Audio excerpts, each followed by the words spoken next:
با صدای فردین سعادت. تنظیم فردین سعادت. هرگز نشد بیایی پیشم بگیری دستای منو، بدونی من عاشقتم، گوش کنی حرفای منو. هرگز نشد بیایی پیشم بگیری دستای منو، بدونی من عاشقتم، گوش کنی حرفای منو.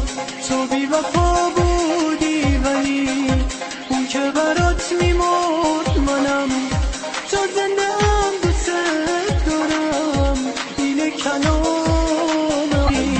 اون که برات میمرد منم، تو زنده هم دوست دارم، اینه کلام آخرم.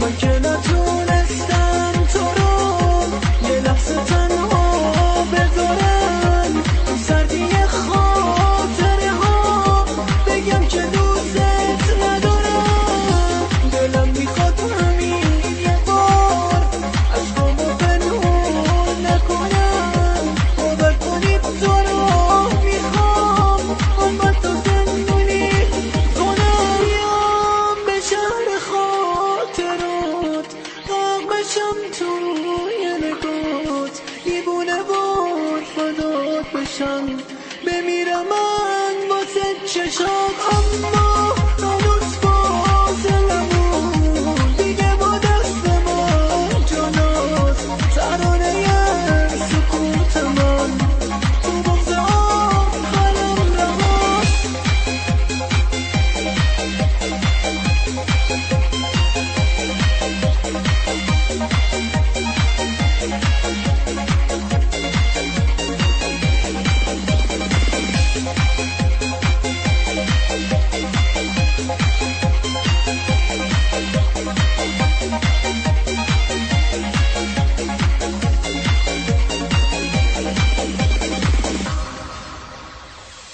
کاشکی میشد فقط یه بار بیای بگی دوست دارم، تو چشم من نگاه کنی میگی که عاشقت منم.